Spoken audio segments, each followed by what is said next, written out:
நல்லது பண்றதுக்கு அரசியலுக்கு வாங்கடா, கொள்ளை அடிக்கிறது கொலை பண்றதுக்கு அரசியலுக்கு. ரீசெண்ட் டைமாக ஆக்ட்ரஸ் த்ரிஷா பற்றி வந்துட்டு இருக்க எல்லா சர்ச்சைக்கும் த்ரிஷா ஓப்பனப்பாக ஒரு ஸ்டேட்மெண்ட்டை ரிலீஸ் பண்ணியிருக்காங்க. அதில் அவங்கள பற்றி வந்த எல்லா விஷயமும் உண்மைதான் அப்படின்னு சொல்லி ஒரு ஷாக்கிங்கான அப்டேட்டையும் ஷேர் பண்ணியிருக்காங்க.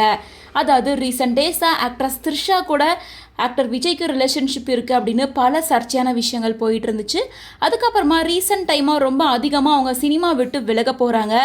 எந்த ஒரு மூவிலையுமே புதுசாக அவங்க கமிட் ஆகிறதே இல்லை. ஆல்ரெடி கமிட்டான மூவிலையுமே இன்னும் ஜாயின் பண்ணாமல் இருக்காங்க அப்படின்னு பல சர்ச்சையான விஷயங்கள் பேசப்பட்டுச்சு. அது மட்டும் இல்லாமல் டிவிக்கே கட்சிக்காக அவங்க பிரச்சாரம் பண்ண போகிறாங்க, கட்சியில் ஜாயின் பண்ண போகிறாங்க அப்படின்னு பல விஷயங்கள் பேசிகிட்டு இருந்தனால த்ரிஷாவே அவங்க சோஷியல் மீடியாவில் இது எல்லாத்துக்கும் முற்றுப்புள்ளி வைக்கிற மாதிரி ஓப்பனப்பாக பேசியிருக்காங்க. த்ரிஷா ரீசெண்டாக ஷேர் பண்ணியிருக்க இன்ஸ்டாகிராம் ஸ்டோரியில் என்ன சொல்லியிருக்காங்கன்னா, ஆமாம் எனக்கு கூடி சீக்கிரமாக ஒரு பிஸ்னஸ் மேன் கூட கல்யாணம் ஆக போகுது, அது மட்டும் இல்லாமல் நான் சினிமா விட்டு விலகிறேன் அப்படின்னு சொன்னது உண்மைதான். எனக்கு 2 வயசில் 4 குழந்தைங்க இருக்காங்க.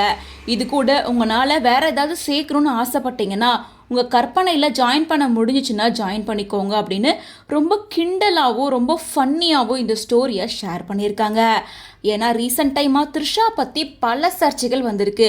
இது எதுக்குமே த்ரிஷா பதில் சொல்லாததால் இது எல்லாமே உண்மைதான் அப்படின்னு பலருமே நம்பிட்டு இருந்த நிலையில் இப்போ த்ரிஷா அது எதுவுமே உண்மை கிடையாது, எல்லாமே ரூமர் தான் அப்படின்றத கோவத்தோட இந்த போஸ்ட் மூலமாக எல்லாத்துக்கும் கன்வே பண்ணியிருக்காங்க. மக்களுக்கு நல்லது பண்றதுக்கு அரசியலுக்கு வாங்கடா, கொள்ளை அடிக்கிறது கொலை பண்றதுக்கு அரசியலுக்கு.